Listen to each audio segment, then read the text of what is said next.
ütleme tegelikult ongi see, et mida hästi palju teraapias tehakse, et tegeletakse nende emotsioonidega ja kistakse neid lahti ja lahendatakse ja täna ma olen reaalselt jõudnud sinna, ma ütleme 2-3 sekundit ma lasen inimesel sellele emotsioonile mõelda, mitte rohkem. Sellepärast keha reageerib absoluutselt kohe. Ja ütleme, tegelikult selle emotsiooni lahti nii-öelda kaevamine ja kangutamine, see on puhas, ütleme, ohvriseisund ja see tegelikult kinnistab veel inimesele identiteete seda veel rohkem.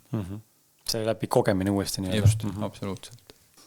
Ma lihtsalt sain aru sellest väga selgelt, sellepärast 18 aastat ma tegelesin oma pingete vabastamise, emotsioonide ühesõnaga oligi,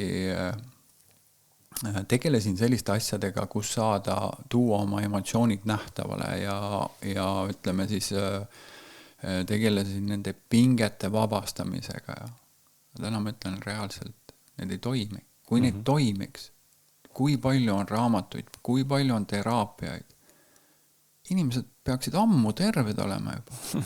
Jah.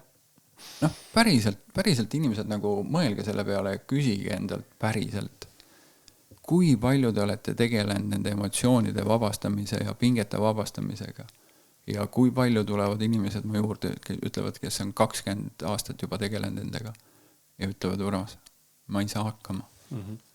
Siis mõelge päriselt, miks see ei toimi.